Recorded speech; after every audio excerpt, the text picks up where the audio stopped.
छत्तीसगढ़ के धुर नक्सल प्रभावित इलाकों में सीआरपीएफ और इसके विशेष इकाई कोबरा नक्सलियों के ठिकानों को नेस्तनाबूद कर रही है। केंद्रीय गृह मंत्री अमित शाह की वह घोषणा कि 31 मार्च 2026 तक देश के सभी हिस्सों को नक्सलवाद को पूरी तरह खत्म कर दिया जाएगा।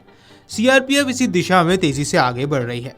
डीआरजी सहित दूसरे बल भी इस काम में लगातार लगे हुए हैं।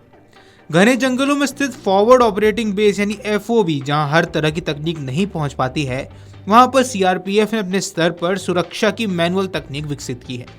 नक्सल प्रभावित इलाकों में बने अधिकांश कैंप एफओबी की कटीली तार वाली फेंसिंग पर शराब या बियर की बोतलें टंगी रहती हैं।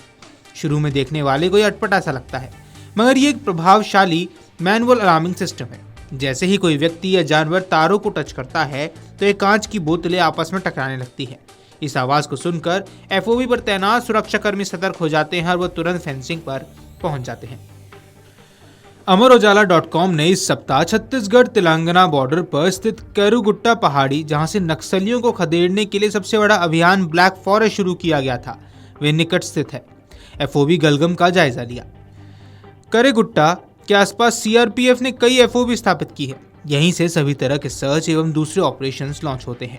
एफओबी को देखने पर मालूम चलता है कि सीआरपीएफ कितनी मुश्किलों का सामना करते हुए एफओबी स्थापित करती है। यह एफओबी जंगल और पहाड़ों से घिरी हुई है। इस क्षेत्र में जंगली जानवरों का भी आतंक रहता है। रेंगने वाले जीव मसलन कोबरा प्रजाति के सांप भी पाए जाते हैं।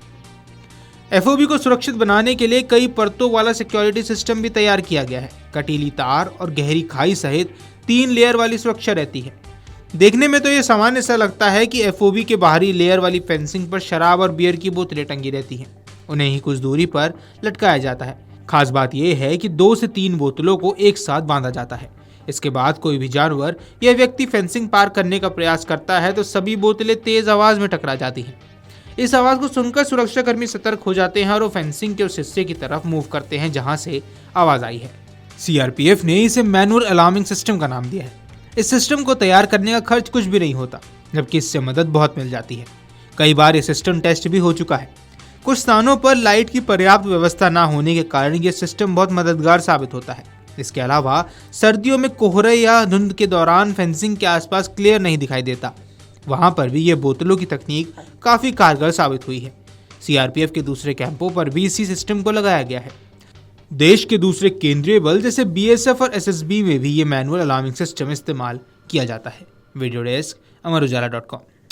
अगर आप ये वीडियो YouTube पर देख रहे हैं तो हमारे चैनल को सब्सक्राइब कर बेल आइकन दबाएं और Facebook पर देख रहे हैं तो हमारे पेज को लाइक करें।